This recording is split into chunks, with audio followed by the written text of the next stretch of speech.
आप नींद में कई नकारात्मक चीजों या सकारात्मक चीजों को बढ़ा सकते हैं। ये बहुत आसान है, बस नींद की साधना। तो एक अलार्म से अचानक जागना जीवन जीने का सबसे अच्छा तरीका नहीं है।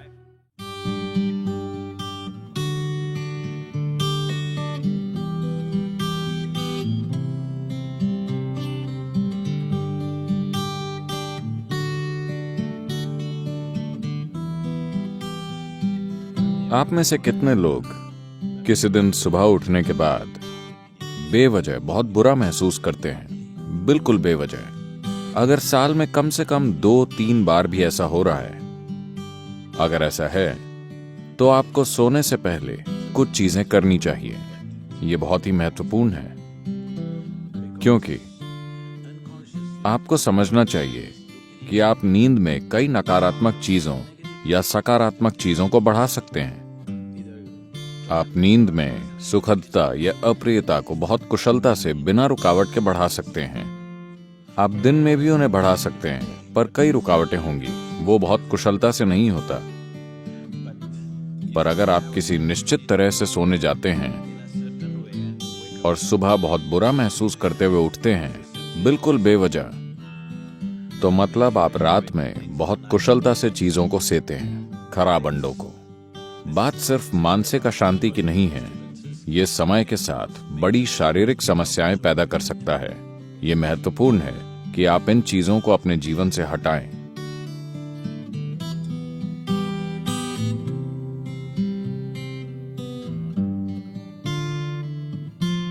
तो रात को सोने से पहले आपको कुछ चीजों का ध्यान रखना चाहिए।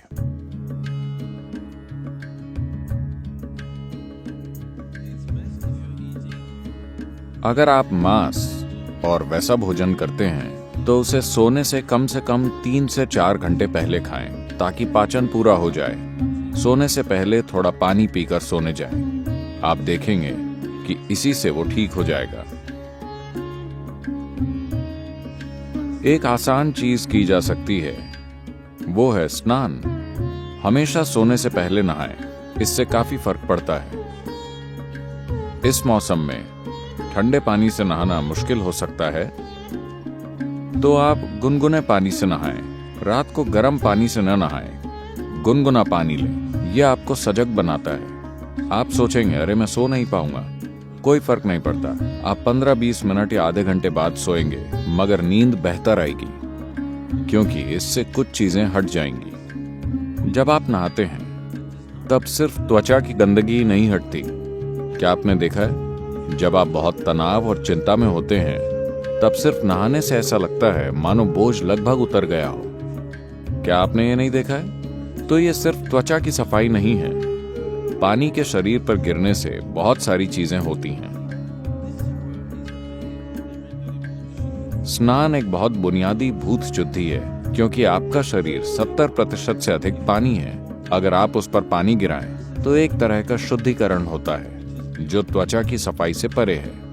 एक और चीज अगर आप करना चाहें, आप बस एक जैविक तेल का दिया जला लें, रुई की बाती और कोई भी तेल। यहाँ आप क्या इस्तेमाल करते हैं? साधारण खाने का तेल, linseed oil, rice bran oil या तिल का तेल। आपके पास क्या है? ऑलिव ऑयल, ठीक है। रुई की बाती के साथ कोई भी जैविक तेल लेकर एक छोटा दिया उस कमरे में कहीं जला लें जहां आप सोते हैं। आप देखेंगे कि ये चीजें बिल्कुल गायब हो जाएंगी। अगर आप कोई मंत्र जप सकें या सोने से पहले रात को योगाभ्यास कर सकें तो बिस्तर पर बैठकर उसे करें। अगर आप ईशा क्रिया करना चाहते हैं तो वो नेट पर उपलब्ध है।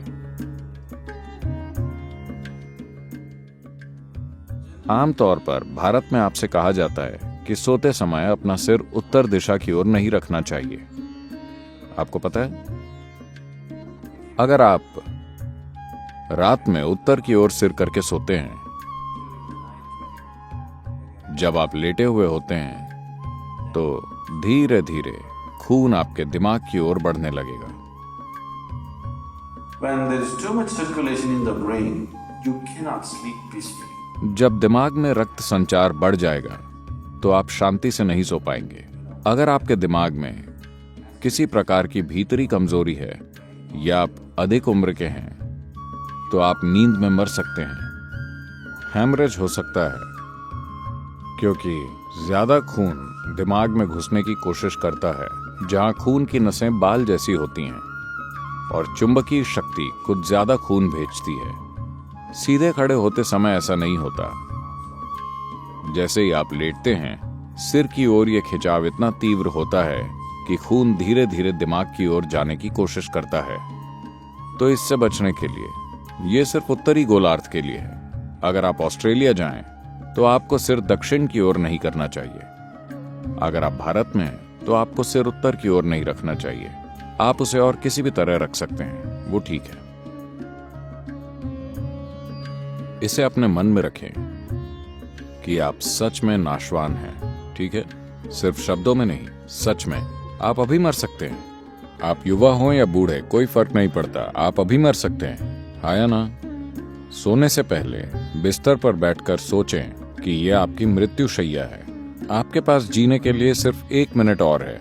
पीछे मुड़कर देखें कि आपने आज जो किया, क्या वो सार्थक है? सिर्फ ये आसान अभ्यास करें। और आप नहीं जानते कि यह असल में कब होगा। आप मृत्युशैया पर बैठे होंगे या अस्पताल में लेटे होंगे और कई तरह की चीजें आपसे जुड़ी होंगी। किसे पता वो कैसे होगा? पर रोज इसका आनंद लें कि आप अपनी मृत्युशैया पर बैठे हैं। पीछे मुड़कर देखिए कि आज मैंने इन 24 घंटों में जो किया है, क्या वो सार्थक है? क्योंकि अब मैं मर रहा हूं। अगर आप ऐसा करेंगे तो आप एक सार्थक जीवन जिएंगे, मेरा विश्वास कीजिए। तो रोज रात को सोने से पहले आप सभी को ऐसा करना चाहिए। आखिरी 3 मिनट, जो भी चीजें आपने इकट्ठा की हैं, शरीर, मन की बातें, चीजें, छोटी चीजों को अनदेखा मत कीजिए। ये छोटी चीजें बड़ी चीजें हैं। मैंने देखा है कि कैसे लोग अपना तकिया भी लेकर चलते हैं क्योंकि वो बहुत महत्वपूर्ण है।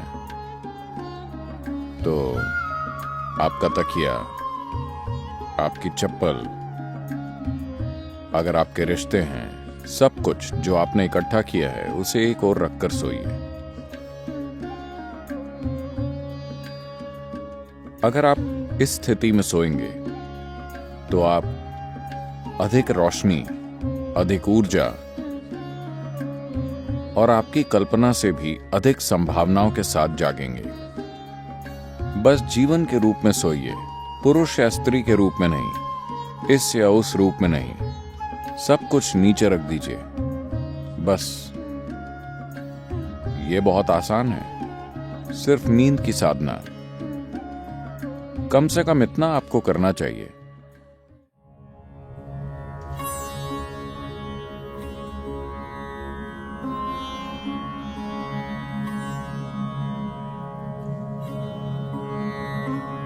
तो आप जैसी ध्वनियों में जागते हैं, वो कई रूपों में आपके दिन की प्रकृति और आपके जीवन का भविष्य तय करेंगी। तो एक अलार्म से अचानक जागना जीवन जीने का सबसे अच्छा तरीका नहीं है।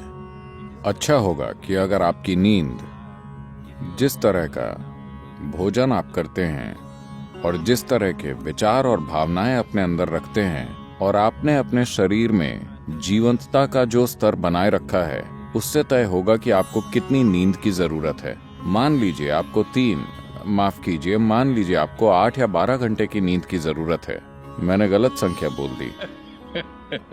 आपको जितनी भी नींद चाहिए, आप अपनी जरूरत जानते हैं। So you go to bed early enough. तो पर्याप्त जल्दी सोने चले जाएं ताकि आप अपने आप जाग सकें। अगर आप खुद जागते हैं और मान लीजिए आपको संदेह है कि आप जाग पाएंगे या नहीं, तो अगर आपके पास कोई मंत्र है, अगर आप किसी वैराग्य मंत्र से जुड़ गए हैं, तो आप उसका इस्तेमाल कर सकते हैं। शारीरिक रूप से आपका एक महत्वपूर्ण पहलू है आपका हृदय, जो आपके रक्त संचार के लिए पंपिंग स्टेशन है, जो शरीर में जीवन भरता है। ये ना हो तो कुछ नहीं होगा। ये बाईं तरफ से शुरू होता है। तो आपको पता है, भारत में आपसे कहा जाता है कि आप जब जागें तो आपको दाहिनी तरफ करवट लेकर उठना चाहिए। बताया है? अगर आप बाईं तरफ करवट लेकर उठेंगे तो आपके साथ खराब चीजें होंगी। खराब चीजें उस तरह नहीं, जब आप आराम की स्थिति में होते हैं, जब शरीर आराम में होता है, तो मेटाबॉलिक क्रिया धीमी होती है। जब आप उठते हैं तो सक्रियता में एक उछाल आता है। इसीलिए भारत में कहा जाता है, देखिए ये चीजें जीवन का हिस्सा थीं, इन्हें आप छोड़ रहे हैं। जीवन का पूरा विज्ञान जीवन का हिस्सा था। आपसे कहा गया कि सुबह जागने से पहले अपनी हथेलियां आपस में रगड़कर ऐसे देखना चाहिए। Not see like this. You must place it upon your eyes. देखना नहीं, आपको उसे अपनी आंखों पर रखना चाहिए। आप ऐसा कीजिए, आपको भगवान दिखेंगे। ये भगवान देखने के बारे में नहीं है। अगर आप इन दोनों को साथ रगड़ेंगे तो सभी नसों के सिरे, आपके हाथों में ढेर सारी नसों के सिरे होते हैं। अगर आप ऐसा करते हैं तो शरीर तुरंत जाग जाता है। अगर आपको नींद आ रही है तो ऐसा करके देखिए, सब कुछ जागृत हो जाता है। तो सुबह शरीर को हिलाने से पहले आप उसे जगाइए और फिर इसे अपनी आंखों पर रखिए। तुरंत आपकी आंखों और आपकी इंद्रियों के दूसरे पहलुओं से जुड़ी नसें जागृत हो जाएंगी। शरीर के हिलने से पहले शरीर और दिमाग को जागृत होना चाहिए। इसके पीछे यही मकसद है, समझे? तो आप ऐसा कीजिए और फिर अपनी दाहिनी ओर करवट लेकर उठिए। आज अगर हम सब सोते हैं तो दुनिया में कल सुबह लगभग 2.5 लाख लोग नहीं जागेंगे प्राकृतिक मृत्यु के कारण। मान लीजिए आप कल सुबह जागे, आपकी गारंटी है? क्या आप गारंटी कार्ड के साथ आए? कोई गारंटी कार्ड नहीं। तो मान लीजिए आप जाग जाते हैं। बस इतना कीजिए, मैं बता रहा हूं, यह आपकी आध्यात्मिक प्रक्रिया का एक सरल पहला कदम है। कल सुबह जब आप जागें तब जांचिए आप वाकई जगे हैं या मर गए हैं। अगर आप जगे हैं तो एक छोटा सा जश्न तो बनता है। आपको उठकर नाचने की जरूरत नहीं है, कम से कम आप मुस्कुरा सकते हैं कि अब भी जीवित हैं। 2.5 लाख लोग मर गए, वो आपकी और मेरी तरह थे। They went off, isn't it? उड़ गए, है ना? कहीं भी देखिए वो नहीं मिलेंगे। यहां मैं अब भी जीवित हूं। एक बड़ी मुस्कुराहट आप देंगे? मैं मैनेज करने की बात कर रहा हूं। अगर 2.5 लाख लोग मर गए तो कम से कम 30 से 50 लाख लोगों ने अपना कोई प्रियजन खो दिया। आप उन 3, 4, 5 लोगों को देखिए जो आपके लिए मायने रखते हैं, वो सभी आज जिंदा हैं। एक और बड़ी मुस्कुराहट देंगे या नहीं? जिंदा। अगर मान लीजिए अभी हम आपके सिर पर बंदूक रख देते हैं, क्या आप राहत महसूस करेंगे? नहीं, आप डर जाएंगे, है ना? तो जीवित होना इतना कीमती है कि नहीं? आपका जीवित होना इतना कीमती है। तो कल सुबह 2.5 लाख लोग रात में मर गए, मगर आप अब भी जीवित हैं। क्या इसके लिए कम से कम एक बड़ी मुस्कुराहट नहीं होनी चाहिए? और सभी लोग जो आपके लिए मायने रखते हैं वो सब आज जीवित हैं। एक और बड़ी मुस्कुराहट।